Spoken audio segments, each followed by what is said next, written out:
Is water continually running down into your toilet pan? No need to call a plumber. See how to flush all your toilet troubles away.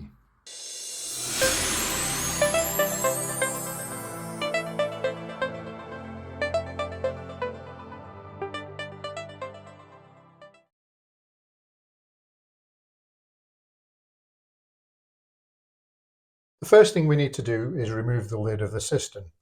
Now on this particular toilet, we do that by unscrewing the push button. That should come off fairly easily just by continually unscrewing, at which point it will come out, and it's got a plunger, spring-loaded plunger, which operates the toilet internally, and the lid can come off the cistern. When you've got the lid off, we can see there are two valves. On the left is the fill valve, and in the middle, flush valve. If you go to the fill valve, what that does is fills the water once you've flushed. So we can simulate that by holding the float down, and we can hear and see the water coming back up through the fitting, topping up the level in the cistern, ready for the next flush. The flush valve does what it says on the tin. It flushes the toilet. Normally that would be actuated by the button. So with this in here, it would push down and actuate the flush valve. Without that in, we could simulate it by lifting this little lever on this fitting.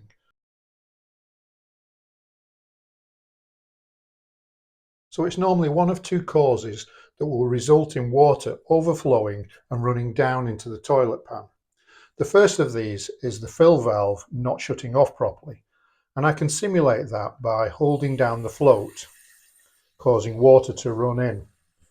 The first is that the rubber washer inside this housing here is maybe started to perish and water is bypassing it.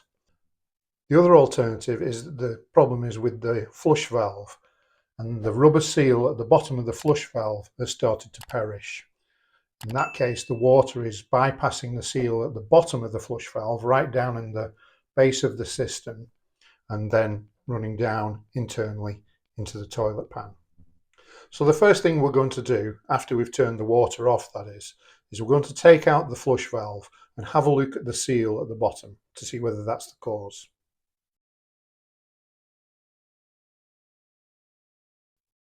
So first thing, shut off the water.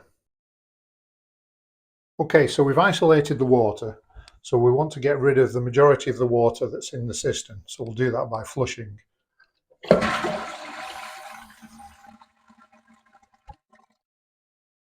And of course, because there's no water coming back in through the fill valve, the level will stay low. So the next thing is to remove the flush valve, and we do that by turning the body of the valve 90 degrees anti-clockwise. So it's best to get hold of it down here, not at the top, because it's a little bit more vulnerable there. So down there, and just turn it until it is released from the catches, at which point it should come out.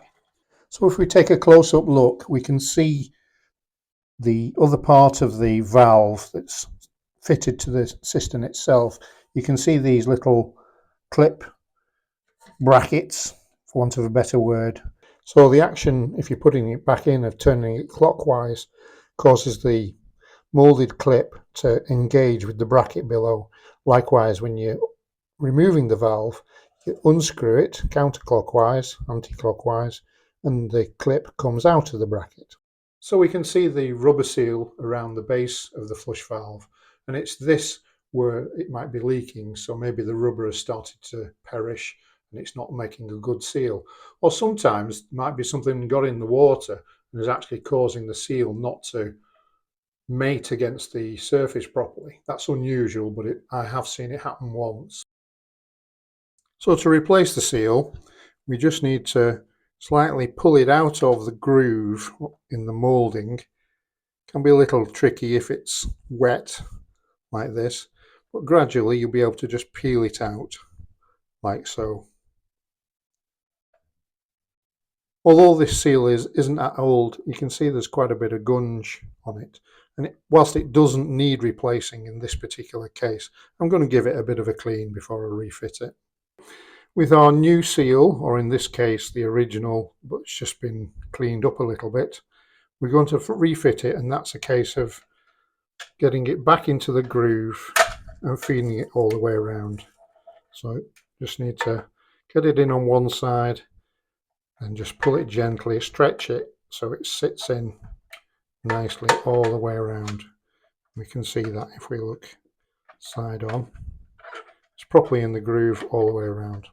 And that's it. Now at this point we could just refit the flush valve and the job pretty much is done. However, while we've got the flush valve out, I'm going to take a quick look at the fill valve rubber seal and see what condition that's in.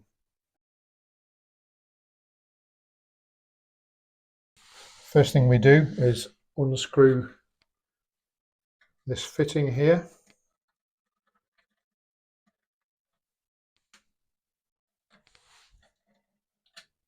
Once we've managed to unscrew it, we can see the rubber valve. So if we just pull that off. How to tell if it's going? Well, normally, and you can see that a little bit, you can start to see black traces of rubber coming off on my fingers. That would normally indicate that the seal is possibly on its way out.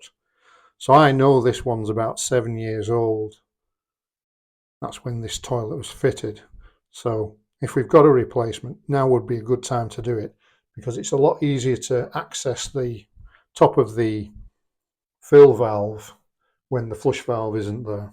Otherwise you're sort of like squeezed in a very small area. So here we go, we've got a replacement, the new one in my left hand and the old one in the right hand. As I say, it's not terminal, but just by rubbing my thumb over it you can see that it is starting to degrade. So while we're working in the area, so to speak, may as well replace it with a new one. Before fitting your new diaphragm, make sure the rubber is seated properly around the crosshead.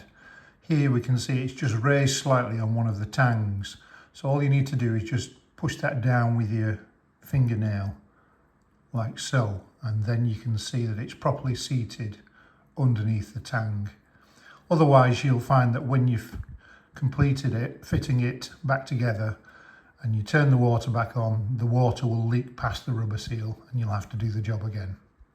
So refitting the washer can be a little bit fiddly. You've got to make sure everything is aligned properly. Otherwise you can put it all in, screw it up, then put the water back on and you'll find the water's leaking past the rubber washer.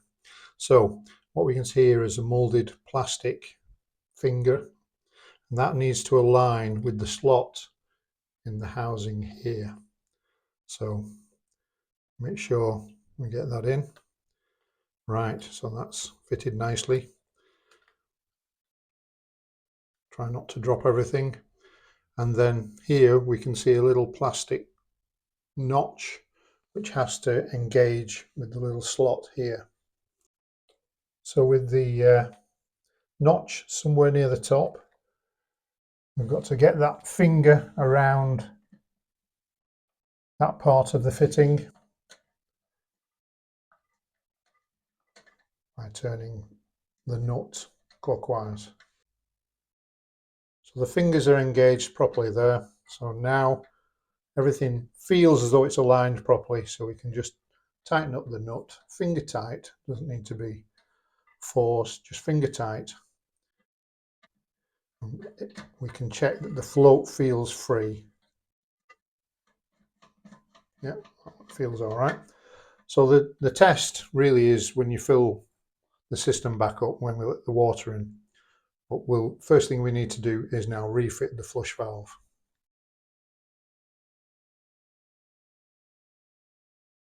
Okay, we've got the flush valve with the new seal. We put it in like so, 90 degrees out of position, and then rotate it clockwise, again holding the base rather than turning at the top. And then you should feel that it's locked in position because you can't turn it anymore without really forcing it, which you wouldn't want to do. And that's the flush valve operation. So now we can turn the water back on and check that both of the valves operate properly.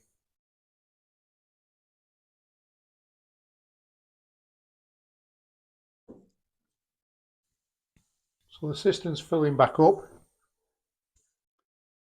And there we go, it's finally shut off. Now it just remains for us to refit the lid.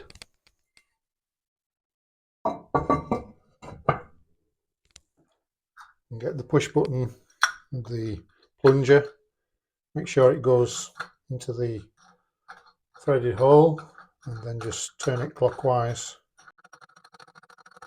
until you feel it starting to tighten up. Sometimes easier to use two fingers like that. Just make sure it's tight enough, doesn't need to be forced. And now we should be able to flush. And there we go, job done.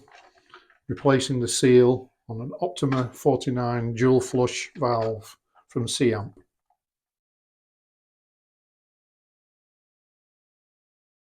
So if you're actually replacing the whole body, I don't know, maybe because something's broken or some parts missing, then there are two adjustments that you need to make. These are fully detailed in the instructions that come with this particular flush valve. The first one is the height adjustment, because not all toilet cisterns are the same height. So you need to make sure that the body is at the right height to receive the push button. And you do that by adjusting these arms on the side. You can move up and down on little ratchets. The second adjustment is the level of the water in the cistern, which you adjust by moving this grey slider. Again, it's detailed in the instructions and not something I'm going through in detail here.